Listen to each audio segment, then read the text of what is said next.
Good evening, everyone. Welcome to NTD Tonight. I'm David Zhang. Here are today's top stories. Wisconsin will go back to using ballot drop boxes. What does this mean for the November election? Jury selection in the involuntary manslaughter case against actor Alec Baldwin starts next week. A legal expert previews the upcoming trial. California high schools are soon required to learn about the dangers of fentanyl. State lawmakers hope to fight overdose deaths with education. First up, a crucial ruling in Wisconsin with major implications for the November election. The state will go back to using ballot drop boxes. We have some breaking news. Election rules changed in Wisconsin just 4 months before the general elections. The swing state will go back to using ballot drop boxes this fall. The Wisconsin Supreme Court today reversed its 2022 decision and allowed the expanded use of ballot drop boxes anywhere. In 2022, the court ruled that ballot drop boxes could be placed only in local election clerks' offices, and no one other than the voter could return a ballot in person. The court switched from conservative to liberal control with the election of a liberal justice in 2023. A progressive voter mobilization group saw an opportunity and asked the court in February to revisit the decision.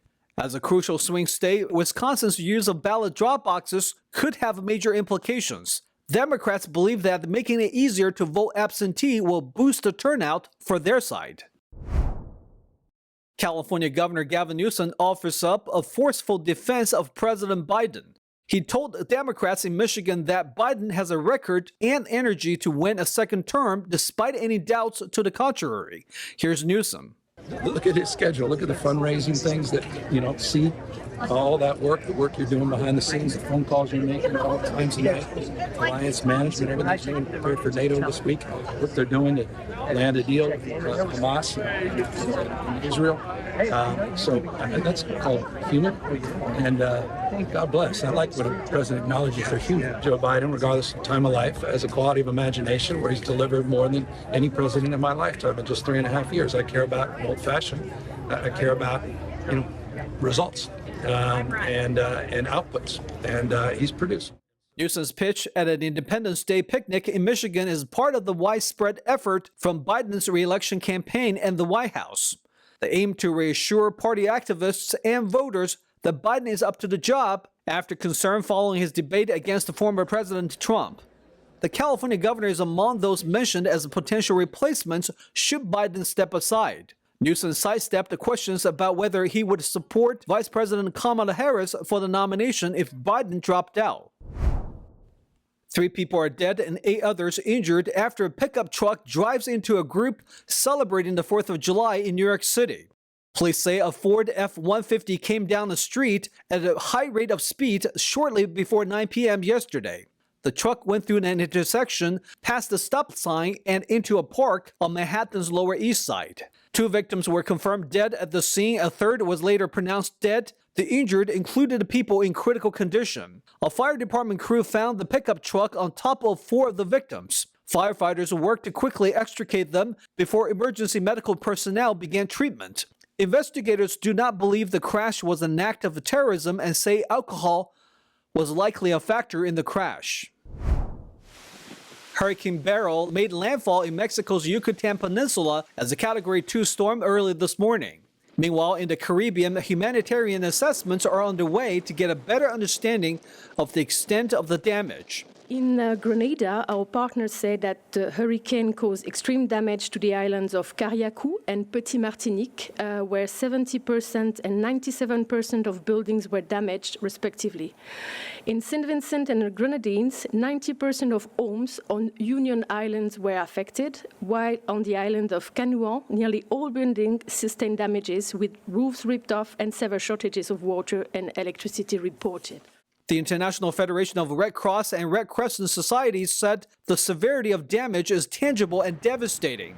At least 9 people have been killed so far across the Caribbean islands. The storm system is currently unleashing strong winds and torrential rain over the Yucatan Peninsula, as well as dangerous storm surge on the coast. Mexican authorities advised the residents to remain in their homes or seek refuge in storm shelters. Beryl is expected to weaken rapidly as it crosses the Yucatan Peninsula, but forecasts say it will regain strength after it moves over the Gulf of Mexico. The National Hurricane Center predicts that the storm will make landfall in South Texas late Sunday night. Authorities are warning about dangerous rip currents along the Gulf Coast. The involuntary manslaughter case against Alec Baldwin will start next week. The actor is accused of shooting and killing a cinematographer during a rehearsal on set. Jury selection in the involuntary manslaughter case against Alec Baldwin is scheduled for July 9th in Santa Fe. During a rehearsal on the set of the Western film Rust in 2021, Baldwin pointed a gun at cinematographer Helena Hutchins and the revolver went off, killing her and injuring director Joel Souza as the bullet became lodged in his shoulder. Baldwin has maintained that he pulled back the gun's hammer but not the trigger and has pleaded not guilty. They're not accusing Mr. Baldwin and the armorer or anyone else of being in a conspiracy. They're just alleging that they were reckless and that recklessness resulted in the death.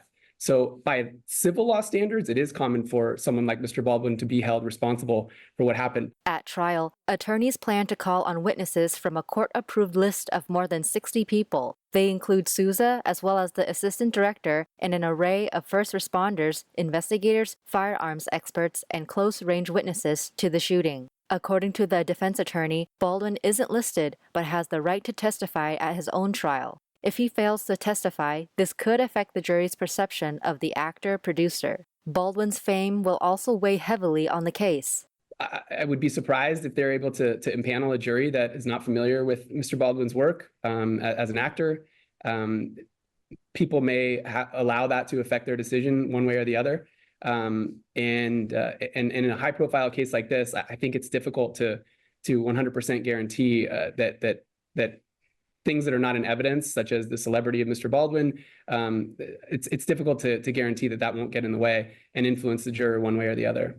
Baldwin has twice been charged in Hutchins' death. Prosecutors dismissed an earlier charge, then refiled it after receiving a new analysis of the revolver that Baldwin pointed at Hutchins. Rust armorer Hannah Gutierrez-Reed is serving an 18-month sentence on a conviction for involuntary manslaughter in the fatal shooting. This case is unusual in that usually if there is a workplace accident, even if it results in death, criminal charges are not filed. And the reason I am bringing this up is because that may be a consideration if Mr. Baldwin is convicted. It may be a consideration that the judge thinks of in deciding what an appropriate sentence might be. Now, the maximum possible sentence, if the statute of conviction is the same as the armorer, the maximum possible sentence would be 18 months in prison. And sentencing in criminal cases it almost always is left up to the judge. Sedlander hopes that the case will bring a new approach to safety on film sets. And my hope, and all of our hope, is that this tragic accident will not be in vain, and that hopefully moving forward, there will be higher safety standards and people will be safer when they go to work, when they go away from their families for a day or a month or 2 months, and that they're able to come back and not be worried about being injured or killed. After the 2021 shooting, the filming of Rust resumed, but moved to Montana under an agreement that Hutchins' husband, Matthew Hutchins, be executive producer. The completed movie has not yet been released for public viewing. Fentanyl continues to cause thousands of overdose deaths in California, but lawmakers are hoping to change that through education.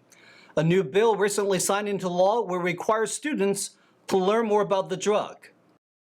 California public and charter school students are required to learn about the dangers of fentanyl under a newly signed law by Governor Gavin Newsom. Existing law requires high school students grades 9 through 12 to learn about sexual harassment and violence. The new legislation, Assembly Bill 2429, would amend the state's education code to require fentanyl education. It will be taught through existing health courses as a prerequisite for high school graduation, beginning with the 2026-27 school year. Fentanyl, originally created in 1959 for medical pain, has evolved into an incredibly fatal drug. The statistics are sobering. Fentanyl is now the leading cause of death for Americans aged 18 to 49. Fentanyl is a synthetic opioid And according to the California Department of Public Health, it's up to 50 times stronger than heroin and 100 times stronger than morphine. There were more than 6,000 fentanyl-related deaths in the state in 2021, the most recent data available from the state health department. As with most issues, education is our strongest tool against the spread of fentanyl, and AB 2429 ensures that our high school students are comprehensively educated about the dangers of fentanyl and equipped with the tools to protect themselves and others. Proposed high school coursework would include information about what fentanyl is, the differences between legal and illegal use, the lethal dose of fentanyl, and how often fentanyl is laced into illegal drugs without users' knowledge. It will also instruct students about fentanyl-related hypoxia, which occurs when body tissues do not receive enough oxygen after the drug is ingested and cannot maintain homeostasis. Additional instruction will provide information about fentanyl test strips and how to obtain naloxone, an opioid overdose reversal drug. California is removing junk fees for goods and services, but restaurants will be exempt from the law. Governor Gavin Newsom signed legislation that exempts restaurants from a new law that would remove junk fees. With the recent signing, restaurants can keep the surcharges in place as long as they are disclosed. The new law, which took effect July 1st and was passed last year, initially called for restaurants, bars, and other food services to remove junk fees for goods and services. It also required establishments to display any additional fees with an explanation for more transparency. The California Restaurant Association criticized the legislation, saying menu items should not be categorized as goods or services. The food industry worried that the new law will significantly impact businesses, increase menu prices, and cut employees' pay. The industry is already struggling after California's fast food law boosted minimum wage from $16 per hour to $20. Many fast food chains either announced increased prices, laid off staff, or closed down certain locations. We'll take a short break now, everybody, but here's a look at what we have for you when we come back. The United States Forest Service has a new weapon in its arsenal for the 2024 wildfire season. Faulty fireworks in Utah yesterday veered into the crowd, injuring several people. America welcomed 100 new citizens on Independence Day. NTD's Sam Wang was there to catch this emotional moment. Those stories and more coming up on NTD Tonight.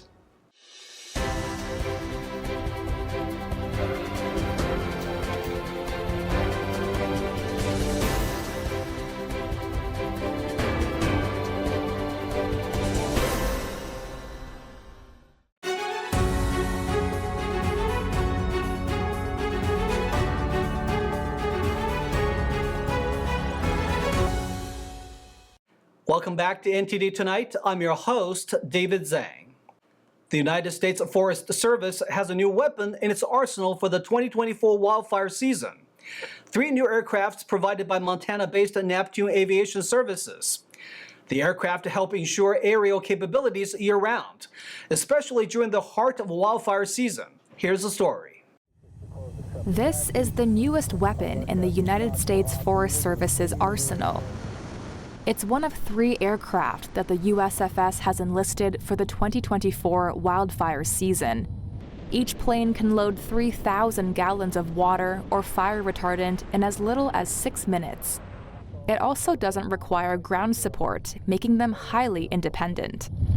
And the safety factors, the capability of this aircraft, and the tank technology is so much better. So we provide a much better product to the ground guy in a much safer fashion. According to the USFS, wildland fire activity is occurring earlier in the spring and lasting longer into the fall. The fires are also more intense, making it harder to control in remote areas of the country. The one thing that I would say with 100% confidence is conditions are different today than they were in the past in a lot of different ways. And that those impacts are compounding on a yearly basis to where we keep seeing things that we've never seen before. The new aircraft were provided by Neptune Aviation Services, an aerial firefighting and aviation services company based in Montana. USFS's new contract with the company will ensure they have aerial capabilities at the ready year-round, which are in dire need during the heart of wildfire season, when the USFS competes with regional and state agencies for limited aerial resources. The really high value resources that we have, which are generally the hotshot crews, the aircraft, air tankers, of course, Type 1 helicopters. We run out of those things once we start getting busy. There's just not enough of that stuff to meet 100% of everybody's needs. Neptune pilot Ryan Baer says past seasons have been like a roller coaster. There's days where you catch a small fire, or you protect a house, or you get a crew out of a tough spot, and man, you just feel on top of the world. And then there's other days, like I'll use the Mendocino complex, when all of California is on fire. You're looking at 26-mile fire line, and this is your 15th day of just drawing a line, and then it gets burnt over, and the next day you do it again. And that can be soul-crushing. A Southern California city will pay millions in settlement claims over a botched fireworks incident 3 years ago. Police were supposed to safely detonate the illegal explosives on site, but exploded, damaging the surrounding area. Los Angeles will pay more than $21 million to settle claims by residents of a neighborhood where police botched the detonation of a cache of illegal fireworks 3 years ago. The incident injured 17 people and displaced dozens of others. According to the Los Angeles Times, the City Council on Tuesday unanimously approved the payments, and the settlements will now go to Mayor Karen Bass for approval. In June 2021, police found about 32,000 pounds of illegal commercial and homemade fireworks and other explosive materials at a home. According to a federal report, the LAPD bomb squad packed nearly 40 pounds of the most dangerous homemade fireworks into an armored containment vessel that was rated for only 33 pounds. The fireworks were supposed to be detonated safely at the scene because they were too unstable to move. But the vessel exploded and debris rained down on scores of homes, businesses, and vehicles. Councilmember Curran Price, who represents the South Los Angeles district where the blast occurred, said he regrets the agonizingly slow process of reaching a deal. In a statement, he said, "The victims of the 27th Street fireworks explosion have endured unimaginable pain and trauma that will last a lifetime." According to the Times, the settlement awards for the 17 claimants range from $100,000 to $2.8 million. Faulty fireworks at an Independence Day celebration in Utah yesterday veered into the crowd, injuring several people. NTD's Fiona G. has more. Videos show the terrifying moment during the opening ceremony of Brigham Young University's annual Freedom Festival. Fireworks shoot off into the sky as jets fly overhead, but a few fireworks swerve away from the cluster and hit the audience. Emergency personnel were on scene when the show started and were able to reach the injured audience members within 1 minute. At least 6 people were taken to the hospital, but the numbers struck by fireworks and the severity of their injuries were not immediately available. About 45,000 people attended the sold-out show, which was allowed to continue after a 15-minute delay. Authorities say the incident is still under investigation. Fiona G., NTD News. Also on Independence Day, America welcomed 100 new citizens. An annual naturalization ceremony took place yesterday at Mount Vernon, Virginia. NTD's Sam Wang was there to capture this emotional moment. If you're looking to become a U.S. citizen, there's no better place to do it than at George Washington's home on the 4th of July. Here at Mount Vernon today, America welcomed 100 new citizens from 54 countries around the world. And the rocket's red glare. Mount Vernon's front lawn is filled with hugs, tears, and the stars and stripes. Years of hard work and dedication were rewarded with cheers from friends and families and a long-anticipated certificate of citizenship. I think it's a very special day. I can vote and I can elect a new president for the United States. There is no words to describe how I feel, but I'm so happy. To some, this emotional moment has been decades in the making. Business owner Jamie Richards Linton came to the U.S. 20 years ago. Away from her native country of Jamaica, she said the United States of America is the place she calls home. I was born in Jamaica. I always say that Jamaica made me, but America raised me. I became who I am today in this country, and even the struggles and the good things that are in America and that were afforded to me is just really what made me who I am today. And the possibilities are endless for me because of America. The 4th of July is also a day to honor those who are serving the country. Born in Guinea, Boynan Fangamu arrived in the United States as a kid. Today he got to experience this proud moment, taking an oath to the good old red, white, and blue as an Army officer. Feels like a relief because, I've been here since I was 5. I prefer this ceremony over the one at basic training because it wasn't as cool and as beautiful as this one, And upholding their oaths to the Constitution is exactly what many immigrants are striving for, even knowing that a path to citizenship could be tumultuous. As an orchestra plays patriotic tunes at the home of our founding father, let us remind ourselves about the rights and privileges that are bestowed on us by the land of opportunities. Sam Wong, NTD News, Mount Vernon, Virginia. Stay tuned for China in Focus with Tiffany Meyer coming up next. Intense flooding batters southern China, forcing people to flee homes, crushing people's livelihoods, and submerging farmlands. NTD spoke to locals about the situation. More on China in Focus with Tiffany Meyer at 9:30 p.m. Eastern. And that's all we've got for you tonight. We'd like you to join us again on NTD Tonight every weekday at 9 p.m. I'm David Zhang. Have a wonderful weekend.